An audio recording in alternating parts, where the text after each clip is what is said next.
Hey y'all, today I'm renovating my strawberry patch. I thought maybe some of you would like to see my approach.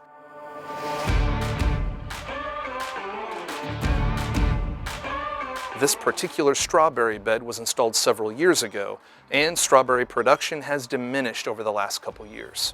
Older plants have three things working against them. Number one, they're old, so they make less babies, kind of like humans. Number two, they tend to be more disease-ridden as they age, also kind of like humans. Number three, older strawberry beds tend to have a buildup of parasites in their soil, also kind of like humans. Shout out to my cousin Larry. Anyway, to refresh this strawberry patch, I'm going to dig up the plants in the bed and assess them for age, and replant the 1 to 2 year old plants in a fresh bed. All I'm going to need for this job is a shovel and a pair of human hands. Since I own both of these, this job is free. I start by shoveling up a group of plants, shaking off the soil, and separating them from each other. I divide the plants into two groups. My keeper group contains plants that are young, and my throwaway group contains plants that are old, wrinkly, and nasty.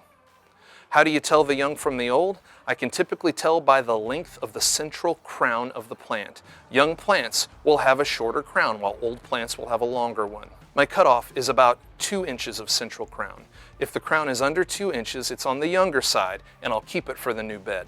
Over 2 inches? Sorry, Grandpa, your time has come, but you've had a good run. After I select my keeper plants, I'll plant them in a new bed, leaving space between rows in order to maximize sunlight.